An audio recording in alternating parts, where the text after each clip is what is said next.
이제 아이의 행동 기능을 알았다면 어떻게 중재할 것인지에 대해 알아봐야 하는데요. 먼저 사전 대응책 연구입니다. 문제 행동 중재에 있어서 그 행동이 일어나지 않도록 예방하는 것이 굉장히 중요한데요. 사전 대응책을 연구함으로써 문제 행동이 일어나지 않도록 예방할 수 있습니다. 우리 아이들은 예상치 못한 상황이 벌어졌을 때에도 문제 행동을 일으키는 경우가 있는데요.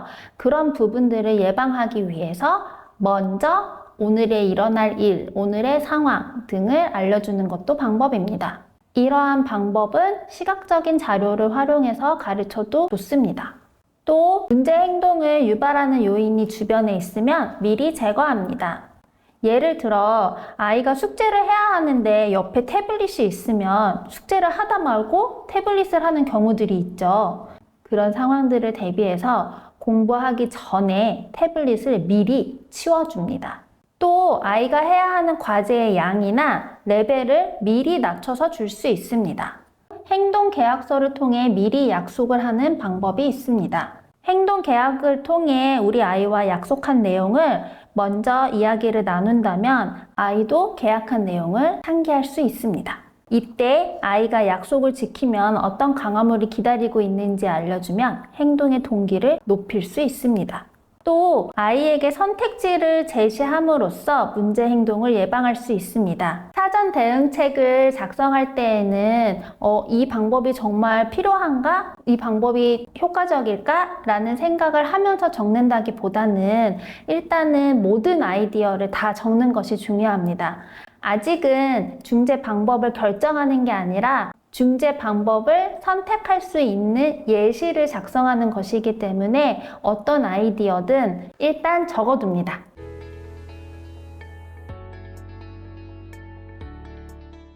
다음은 바람직한 행동을 기입하는 방법인데요.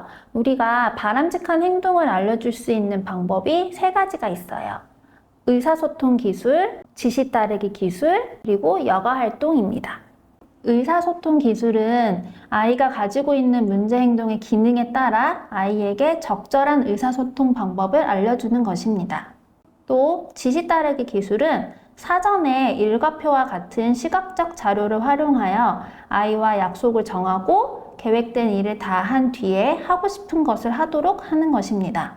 또 여가 활동 기술은 문제가 되는 행동 대신에 다른 활동으로 대체하는 것입니다. 집에 와서 거실 TV를 보려는데 부모가 못하게 했더니 머리를 박는 아이의 행동을 예시로 들어보겠습니다. 의사소통 기술 방법으로는 TV 보고 싶어요, 리모컨 주세요 라고 말로 할 수 있도록 알려줍니다.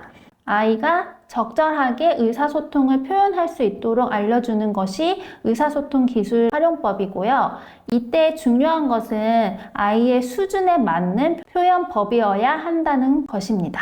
2번째, 지시 따르기 기술 활용입니다. 사전에 약속한 대로 아이가 계획한 일을 다 하면 TV를 볼 수 있게 합니다. 시각적 자료를 활용하면 아이가 앞으로 일어날 상황에 대해 예측할 수 있고 불안감도 줄일 수 있습니다. 또 엄마와의 약속을 지키면 원하는 것을 얻을 수 있다는 것도 알게 됩니다. 이렇게 지시 따르기 기술을 통해 약속을 지키면 원하는 것을 얻는다는 것을 배울 수 있습니다. 3번째, 여가 활동인데요. TV 보는 것 대신에 퍼즐 맞추기나 그림 그리기, 부모님과 산책하기 등 즐길 수 있는 다른 활동으로 대체를 하는 것입니다. 이때 유의해야 할 점은 바람직한 행동과 문제 행동이 동시에 일어날 수 없는 행동으로 선택하는 것입니다. 또 바람직한 행동은 문제 행동이 일어났을 때만 가르치는 것이 아니라 우리 아이의 컨디션이 좋거나 잘 배울 수 있는 환경일 때 많이 알려주셔야 합니다. 평소에 바람직한 행동을 많이 배우면 정작 문제 행동이 일어났을 때 대처하기 쉽습니다. 다음은 강화 방법입니다. 강화는 바람직한 행동을 했을 때 우리가 강화제를 제공해야 되는 부분인데요. 칭찬으로 할 것인지, 간식이나 어떤 물질적인 보상을 할 것인지, 아니면 토큰을 활용할 것인지 이렇게 강화 방법을 정할 수 있습니다.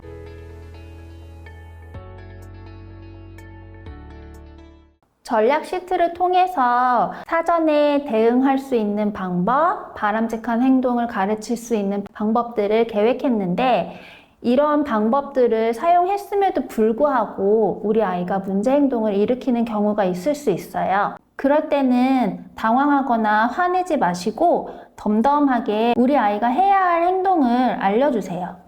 부모님이 당황하거나 아이를 빨리 진정시키려고 원하는 요구를 들어주게 되시면 아이의 문제 행동이 더욱 강화되는 상황이 생깁니다. 문제 행동이 일어나면 우선 차분하고 덤덤하게 아이가 바람직한 행동을 할 수 있도록 도와주세요. 아이가 바람직한 행동을 하면 그때는 평소보다는 낮은 톤으로 칭찬을 해줍니다. 그런데 아이가 너무 흥분을 해서 바람직한 행동을 할 수 있도록 도와줄 수 없는 상황이 있을 수도 있어요. 그럴 때는 우리 아이가 진정할 때까지 먼저 기다려줍니다. 기다려주고 진정된 후에 다시 바람직한 행동을 할 수 있도록 도와주고 평소보다 적게 칭찬해주세요. 아이가 크게 흥분할 수 있는 상황을 대비해서 아이가 진정할 수 있는 기술들을 알려주는 것도 매우 중요한데요. 크게 숨을 쉰다거나 술을 샌다거나 또는 이렇게 깍지를 낀다던가 아이가 진정이 될 수 있는 보들보들한 이불을 주신다던가 이런 식으로 아이가 진정을 찾을 수 있는 방법을 알려주시는 것도 중요합니다.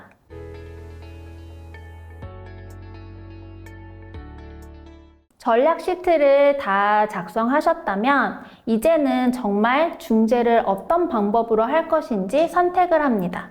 사전 대응책에서 할 수 있는 부분을 체크하시고 바람직한 행동을 어떤 행동을 가르칠지를 체크하시고 강화 방법은 어떻게 할 것인지 체크합니다.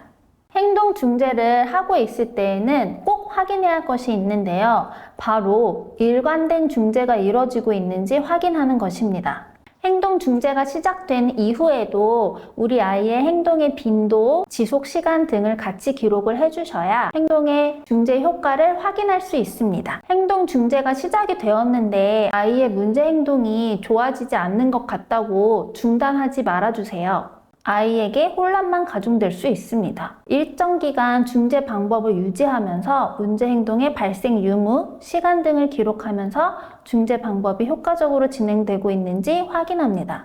또 중재 효과를 보지 못했다면 왜 효과가 없었는지 생각해 봐야 하는데요. 그때는 중재 계획을 재정비해야 합니다. 또 바람직한 행동을 달성하기 쉽도록 수준이 맞는지 확인을 해야 합니다. 그런 다음 바람직한 행동에 대한 강화를 적절하게 제공해 줬는지 확인해야 합니다. 또 문제 행동이 일어났을 때의 대응책에 대해 다시 한번 생각합니다. 일정 기간 계속 유지하면서 바람직한 행동이 습관처럼 나타나고 있는지 확인해야 합니다. 또 문제 행동이 다른 상황으로 일반화가 되고 있는지까지도 지켜봐 주세요. 이번 시간은 민정윤 소장님과 함께 행동 중재에 대해 더 자세하게 알아보았습니다. 다시 한번 정리해 보겠습니다. 1. 행동 중재할 때 사전 대응책은 어떻게 세우면 되나요?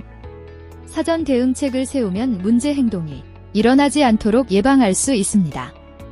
사전 대응책 연구 방법 9가지. 1. 미리 그날의 계획을 시각적으로 보여준다. 2. 지시나 규칙을 시각적으로 보여준다. 3. 문제 행동을 유발하는 것이 있다면 제거한다. 4. 아이가 관심 있는 것을 도입한다. 5. 과제의 양, 레벨을 낮춘다. 6. 미리 약속, 행동 계약을 한다. 7. 선택지를 제시하고 아이에게 선택하게 한다. 8. 적절한 행동을 하기 쉽도록 지원 도구를 사용한다. 9. 문제 행동 피해를 최소화하도록 환경을 바꾼다. 사전 대응책을 작성할 때에는 일단 모든 아이디어를 다 적어주세요. 아직은 중재 방법을 결정하는 게 아니라 중재 방법을 선택할 수 있는 예시를 작성하는 것이기 때문에 어떤 아이디어든 일단 적어둡니다. 2. 행동 중재할 때 바람직한 행동은 어떻게 가르치면 되나요? 바람직한 행동을 가르치는 방법으로는 의사소통 기술, 지시 따르기 기술, 여가 활동 이렇게 3가지가 있습니다. 평소에 바람직한 행동을 많이 배우면 문제 행동이 일어났을 때 대체하기 쉽습니다. 3. 그럼에도 불구하고 중재하는 동안 문제 행동이 일어나면 어떻게 하나요? 그럴 때는 당황하거나 화내지 마시고 덤덤하게 우리 아이가 해야 할 행동을 알려주세요. 4. 행동 중재를 하고 있을 때 유의해야 할 사항은 중재 방법을 일관되게 유지하면서 문제 행동의 유무, 시간 등을 기록하고 중재 방법이 효과적으로 진행되고 있는지 확인합니다. 중재 방법이 효과가 없다고 생각될 때에는 다시 중재 계획을 재정비하고 바람직한 행동을 달성하기 쉽도록 레벨을 낮춰주세요. 그 다음 바람직한 행동에 대한 강화를 더 효과적으로 바꾸고 문제 행동이 일어났을 때 대응책에 대해 다시 생각해야 합니다.